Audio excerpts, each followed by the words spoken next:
Sorry about that. I had a last-minute request to add some material, and so I did quickly.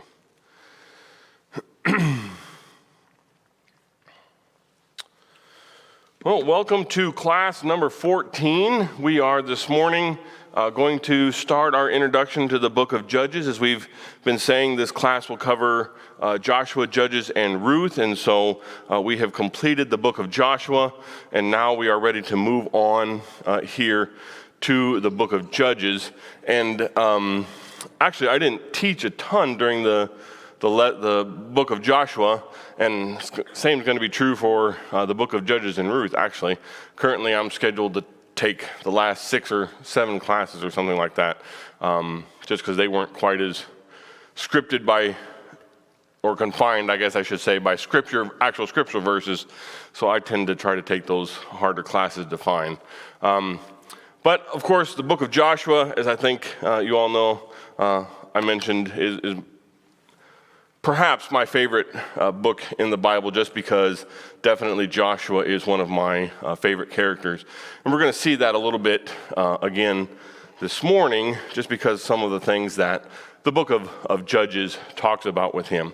So, no clicky. Did you move my focus? Here, hold on a second. Let me see. Nope.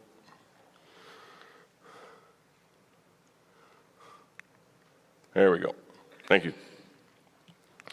So we are down here in class 14. Obviously, had our gospel meeting with Jeff May, so we did not have class on Wednesday.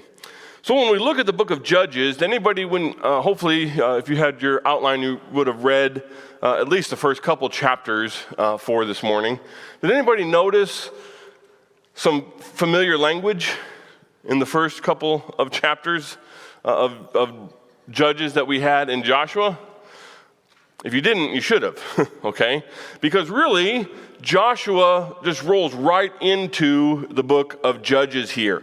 And the beginning of Judges here is kind of the end of the book of Joshua.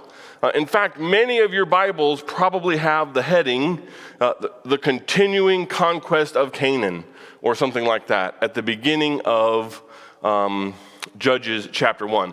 Of course, remember, that has been added by our modern translators. The original text didn't come with those kind of headings, but yet still, it just definitely shows how much we understand that the book of Joshua and Judges are really kind of one continuous story here, very similar to, in the New Testament, you have Luke and the book of Acts, right? And how they just kind of roll right into each other.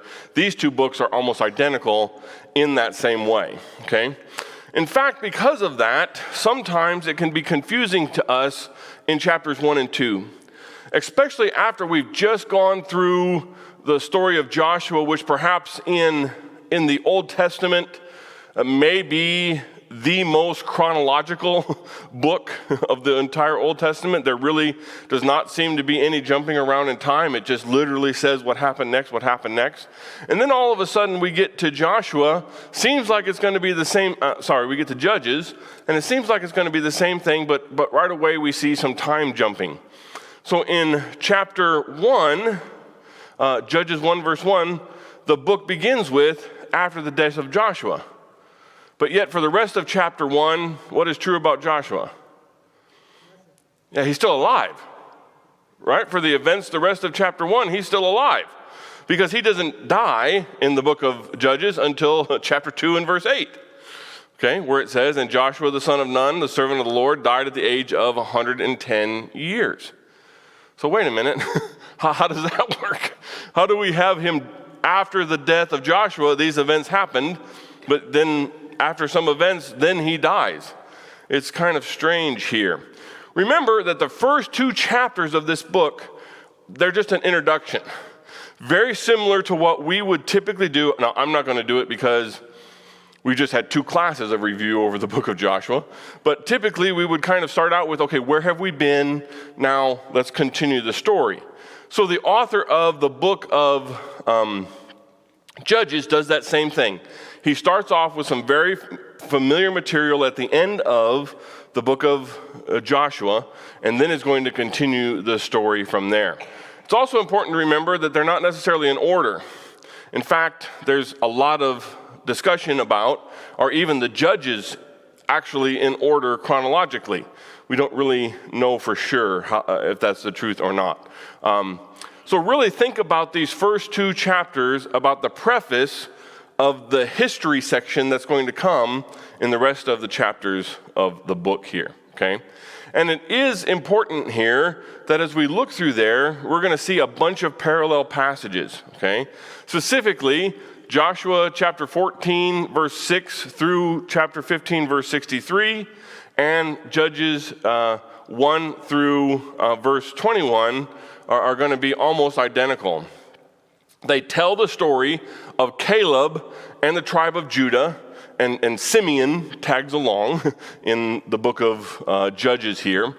And it's also important to remember when you read the book of Judges, sometimes we see that Judges will talk about tribes, but use language like they're one person, okay? So if you're just reading through there and all of a sudden it says something like, Judah said to Simeon his brother, that's the actions of a singular person, right? It would be saying like, Scott said to Mark, his brother, let's go do this. But is that really what happened? No, it's not one individual person that represents an entire tribe. And so Simeon went with him. Again, just thinking of tribes here when it uses these names of the tribes, not individuals, even though it seems like that. Now it is interesting, and we are going to look at here, that some of these passages are almost word for word. Not exactly, but pretty close here. So if we look at some of these, here in Joshua chapter 15, verses 15 and 16, and Judges chapter 1, verses 11 and 12. So there's verse 15, and 1:11.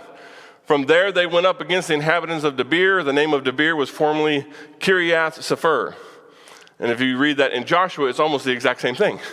Almost exactly word for word. Again, in verse 16 in Joshua, and verse 12 in Judges, and Caleb said, he who attacks Kiriath Sefer and captures it, I will give him Aksath, my daughter, for a wife. And Othniel, the son of Kenaz, Caleb's younger brother, captured it, and he gave him Aksah, his daughter, for a wife. And when she came to him, she urged him to ask her father for a field, and she dismounted from her donkey, and Caleb said to her, what do you want? And again, you can see that there's just, again, that slightly different wording back in Joshua. When she came to him, she urged him to ask her father for a field, and she got off her donkey, and Caleb said to her, what do you want? So literally, almost word for word here. And she said to him, give me a blessing since you have given me the land of Negeb, or in Judges, since you have set me in the land of Negeb. Give me also springs of water, because what is true about the Negeb? It's pretty much desert, right?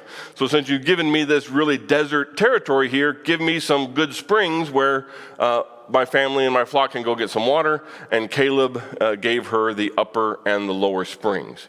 So again, almost word for word here shouldn't surprise us, because what is the author of the book of Judges doing? He's tying his story back to the book of Joshua, okay? So he's going to use some of that. And this entire section here of these parallel passages is wrapped up by some very similar, almost identical, word for word here. Joshua chapter 15, verse 63 reads, but the Jebusites, the inhabitants of Jerusalem, the people of Judah could not drive out, so the Jebusites dwell with the people of Judah at Jerusalem to this day. But we find in Judges, but the people of Benjamin did not drive out the Jebusites who lived in Jerusalem, so the Jebusites have lived with the people of Benjamin in Jerusalem to this day. You catch the difference? Who did the driving out? Judah, or didn't do the driving out, I guess I should say. Judah or Benjamin. It's an interesting point here, okay? So who couldn't drive them out? Some people believe that neither one, that Benjamin tried and Judah tried, and neither one of them could drive out the inhabitants of Jerusalem. But I really think it's more important that it really recognizes that Benjamin is basically absorbed into Judah. As we move forward in their history, it really just becomes to the land of Judah, and what two tribes then are included in that? Benjamin and Simeon, that's right, okay? They're all included in that land of Judah. Even though they were separate tribes, they kind of quit having separate lands here, okay?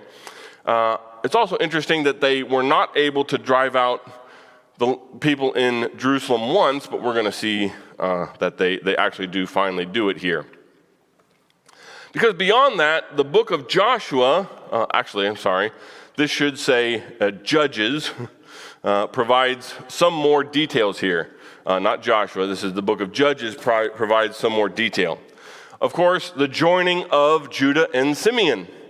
Doesn't mention that anywhere in the book of Joshua about how they went together to possess the land, but yet the book of Judges gives us this entire story of how Judah said to his brother Simeon, let's go, okay? Because the land of Simeon wasn't completely enclosed in the land of Joshua.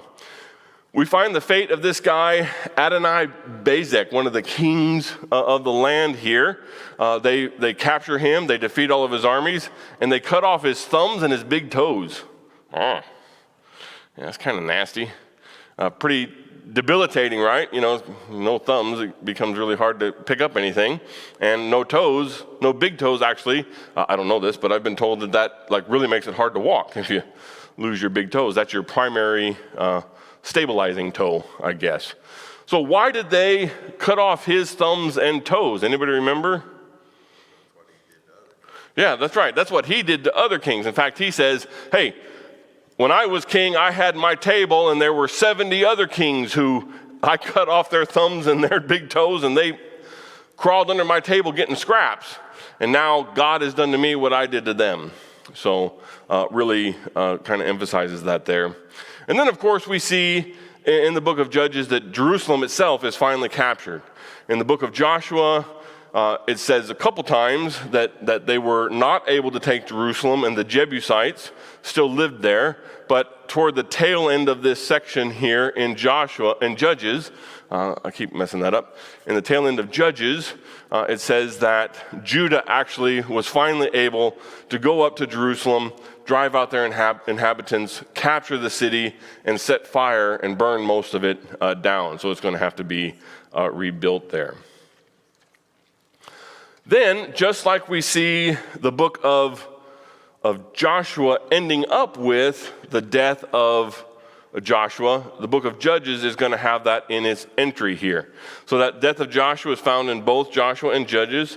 And again, many of the passages are almost word for word. There just is a slightly different order of one verse here. So if we look in Joshua chapter 24 and verse 28 and Judges chapter 2 and verse 6, I'm going to read the Judges passages since that's what we're technically studying. When Joshua dismissed the people of Israel, the people of Israel went each to his inheritance to take possession of the land. Okay? And then in verse 31 and in verse 7, so this is where in Joshua that this verse jumps down several, but in Judges it just reads in order. And the people served the Lord all the days of Joshua and the days of the elders who outlived Joshua, who had seen all the great work that the Lord had done for Israel. And Joshua, the son of Nun, the servant of the Lord, died at the age of 110 years, and they buried him within the boundaries of his inheritance in Timnath-Heres, the hill country of Ephraim, north of the mountain of Gash. Okay? Again, almost word for word, right? Shouldn't surprise us.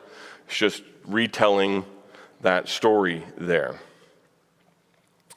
Now, I can't talk about this because the book of Judges mentions it, so I have to talk about it, without re-talking about how much Joshua was the man, right?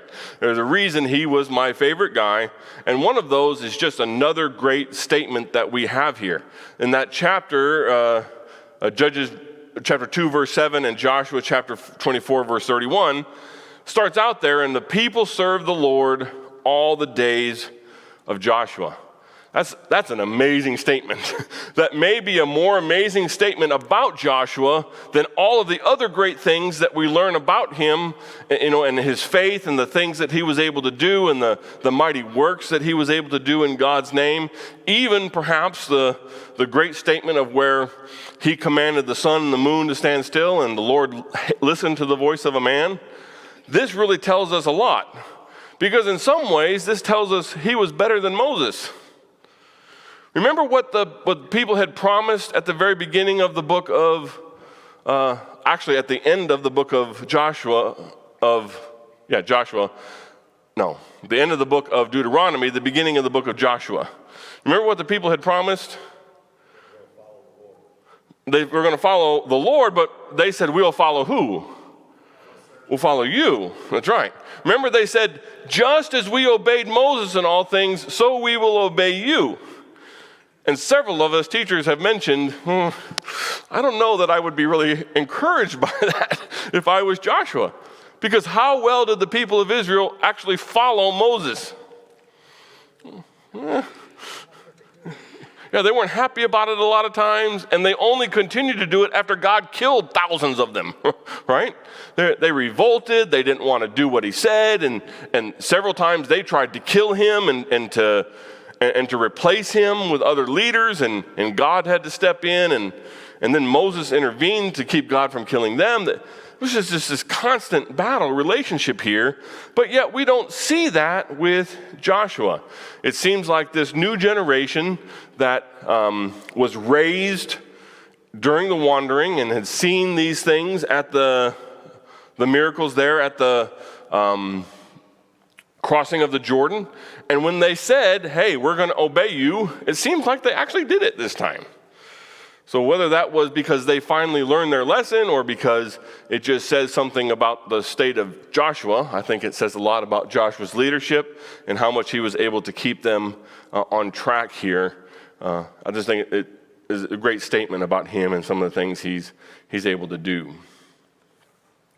However, in the death of Joshua, there is this pattern that is going to be mentioned here. And this pattern that is going to start, and we are going to see a lot in the book of Judges here. Did you notice that in Judges chapter 2 and verse 10,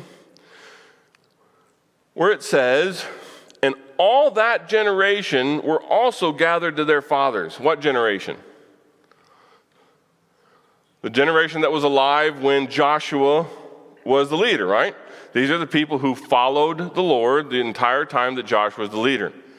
And there arose another generation after them who did not know the Lord or the work that he had done for Israel. This should make you think about a very similar passage where a generation or a new leader arose who did not know the Lord and did not know one of his leaders. Who was that? Pharaoh, that's right. And remember, that's how the big book of Exodus begins. And there arose a new Pharaoh who did not know Joseph and did not know what the Lord had done through Joseph and how he had saved Egypt and all those kind of things. And how did that go? Not so great. How do you think that's going to go for the Israelites here? Not so great, okay? We are going to see this pattern continue throughout the book of Judges where there is some miraculous saving of the people, or sometimes a group of people. We'll talk more about that in a second. But then they'll be faithful for that generation, and sometimes it seems like the next generation.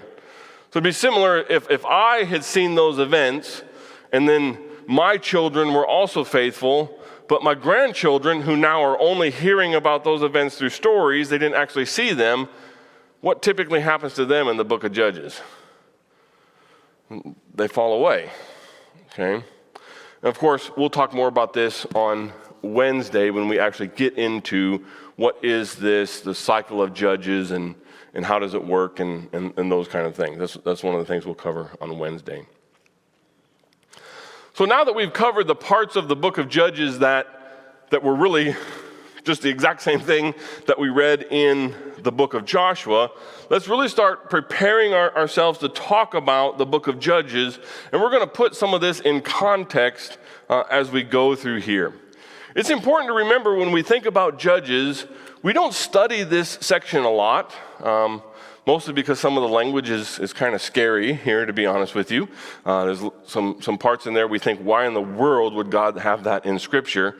But despite the fact that we don't study it, this is actually a huge part of Israel's history here.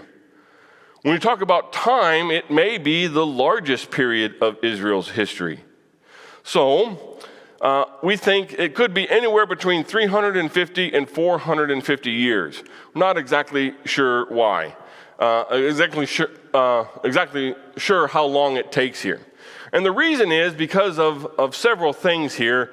Exactly when does the period of Judges begin? Exactly when does it end? There's a New Testament passage that talks about it's 430 years, but is it really talking about just the time of Judges, or there's an entire extended period of history that it's describing there that would include the conquest and even into all the way up through Samuel into David becoming king? So we're just not really sure. Even within the book of Judges, one of the judges will say it's been 300 years since we took the land of Canaan and all this kind of stuff. So the timeline is not sure, especially because it does not seem that the book of Judges, the judges themselves, may not have happened in the chronology that they are presented. And even if they did happen in that chronology, it's extremely likely, and I think I'm going to say this again, but it's extremely likely that several of those judges were happening concurrently. The events of those judges were happening at the same time, just in different places within the land. So it becomes really hard to look at the years that are outlined in the book of Judges and use that as a timeline. If you add them all up, it's 410 years.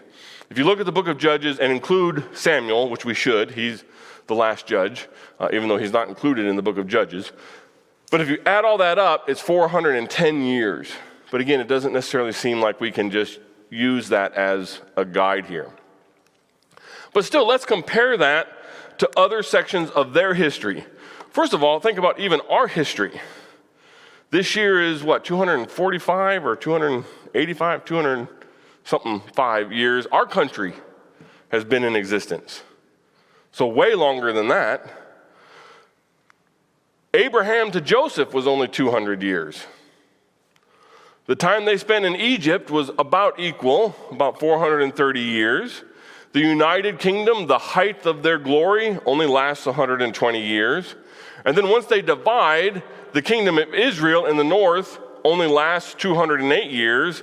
The kingdom of Judah in the south lasts about 150 years longer. 343 years is how long the divided Judah exists as a nation before they are wiped out and taken into captivity.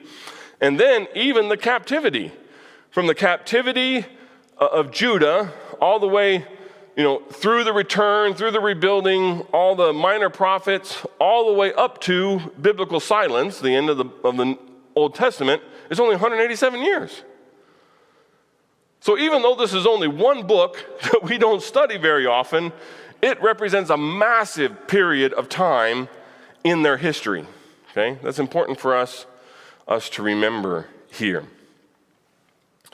And when we talk about the judges, it is sometimes misleading here.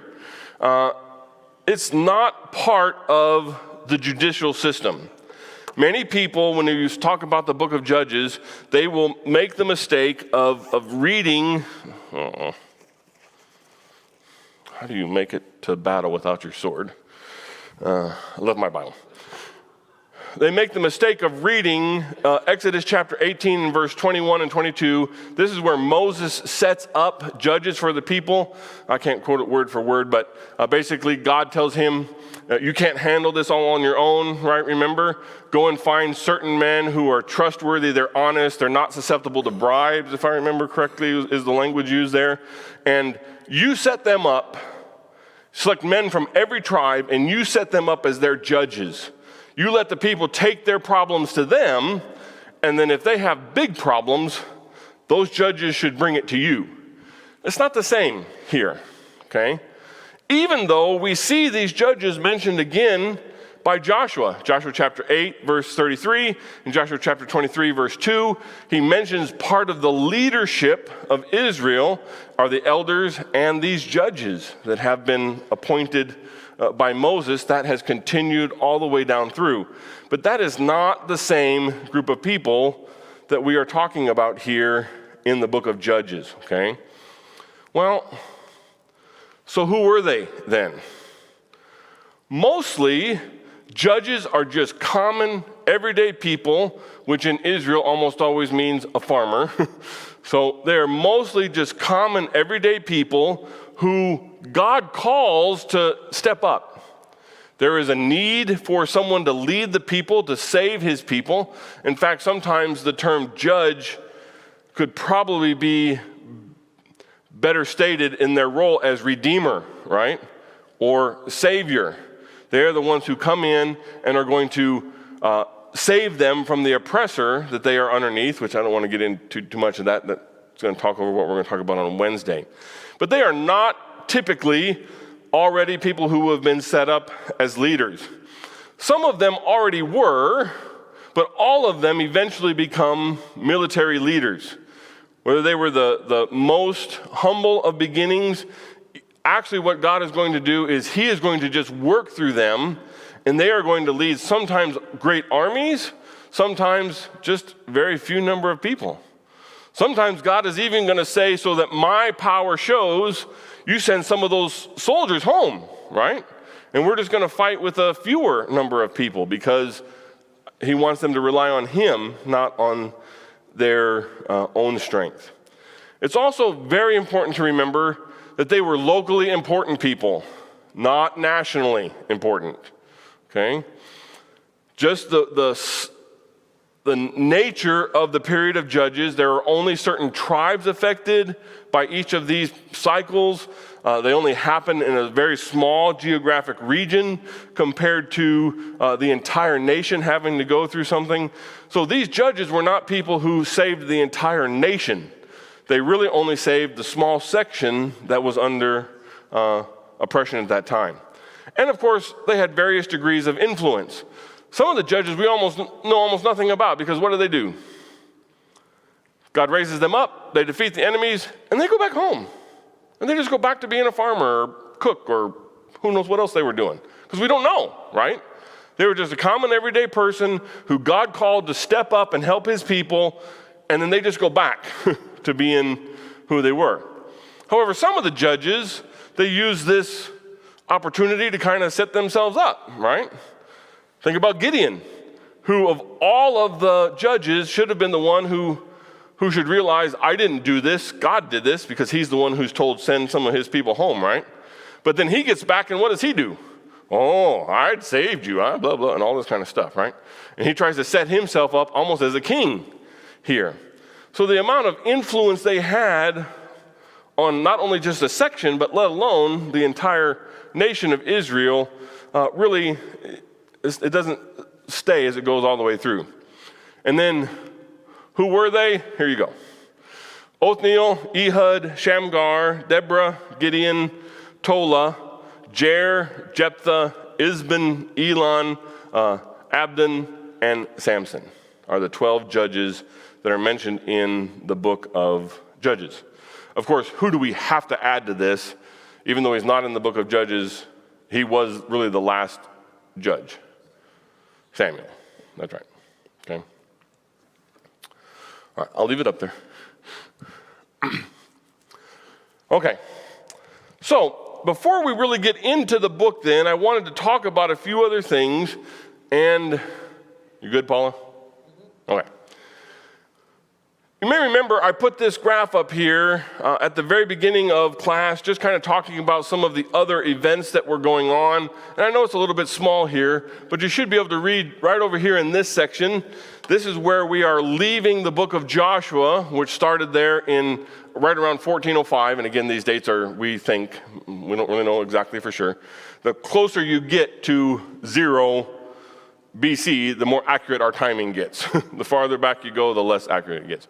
But anyway, there around 1405, 1400, really the age of iron begins, even though we see iron mentioned in the book of Exodus, and it really wasn't the Iron Age. In fact, historians will tell you the true Iron Age didn't really start till around 1200 BC. But we see that really iron is first used in the land, definitely first used as weapons here in the Hittite Empire.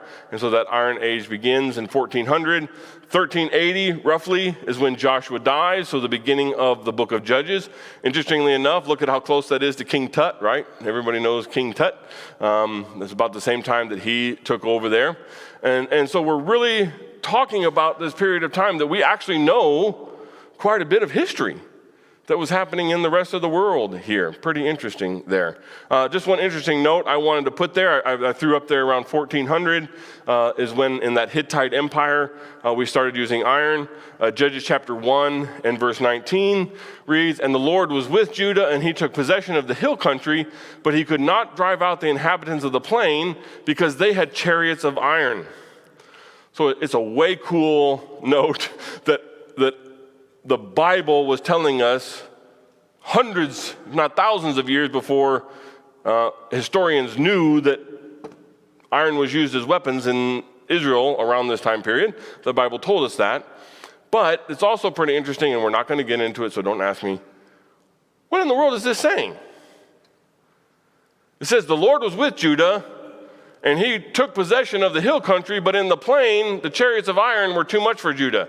Which kind of means they were too much for who? The Lord is what it says here, right? How did that happen? I thought God said, when I'm with you, no one will be able to stand against you, no matter what kind of weapons they have. What does that say? That's what God said. No one can stand. Oh, that's definitely what God said, but apparently people with chariots of iron could. They could stand against you. I tend to think that means that the people weren't being faithful. But it is interesting here that the book of Judges notes that Judah was able to win where? In the hills, but not in the plain. Doesn't that come into later? Aren't there people who think, hey, we can't go fight them in the hills because their God is the God of what? The God of the mountains. If we can get them down on the plain, we're going to win. Of course, that time God says, and takes care of it. But nonetheless, interesting passage here. All right, let's talk about some of the characteristics of this period then of the book of Judges, just to kind of help us set the stage as we go through here. And let me ask you this question. What are the things that usually define a nation? When I was thinking, if you were to think of, okay, how would you describe what defines the United States? Well, almost always, what's the government? What's the central government of that nation? Is it one leader? Is it a group of leaders? But it's a group of people who are responsible for that entire nation. Of course, in our case, we have a president and we have, judicial system and the legislative branch and all that kind of stuff that's set up by our Constitution. But that leads us to the second point. We typically have a common law code there that governs the land. You may have things like in the U.S., we have states that have their own and cities that have their own, but generally all of those are ruled by what? Those federal laws, okay, that define the nation. Some pretty geographic boundaries. That's been a major thing in our lifetime, right, is how do we define those boundaries and what are we going to do to protect those boundaries? Should we have them open? Should we put walls up? Those things kind of talked about here. A common language and a culture, a common religion. Well, does Israel meet these requirements? Well, some of them, but not most of them. In fact, you could even argue, was Israel even a nation at this point? That's not mentioned as one of the elements of the promise to Abraham that is really fulfilled at the end of the book of Joshua. They have a great name, a great people, they take the land, but the nation and kings will come from you. That hasn't happened yet. That really doesn't happen until after the period of the book of Judges here, okay? So what was their political structure like then? Well, really defined by tribal independence, okay? There was no central government. There was no leader to keep all the tribes in check. So sometimes something will happen to one tribe, and the tribe right next door to them says, well, I don't care. Go ahead. They don't rise up to defend their brother. They don't have any involvement in that. And sometimes we're going to see they even fight among themselves. This is my land. No, Joshua gave it to me. No, they gave it to me. Where's the border? We're going to fight about that. And they do terrible things to each other here. In fact, we should have been able to know that was going to happen, because when the tribes on the east side of the Jordan went back over, what were they worried about? Hey, all of our brothers on that side, they're going to forget us. They're going to abandon us over there. So they actually set up that memorial. Remember we talked about last time? And with the rest of the tribes thought they were saying, hey, we're going to succeed. But no, they were saying, no, we want you to remember us over here. But they totally forgot most of the time about those people on the east side there. We already mentioned there's no central government. God is their king. The one that kind of ties them all together is their religion. So there is one high priest. He's at Shiloh with the tabernacle here for the book of Judges, at least as far as we know. It does seem like maybe it moved around a little bit, but primarily there at Shiloh. And he then is, at least in theory, over all of the rest of the priests who are now spread out throughout the land. Because the tribe of Levi was only given what? Cities. And those cities were all over the land, because as the priests, they were supposed to be the teachers, right? They were actually supposed to be the glue that holds all of these individual tribes together, because the only thing that ties them together is that religion.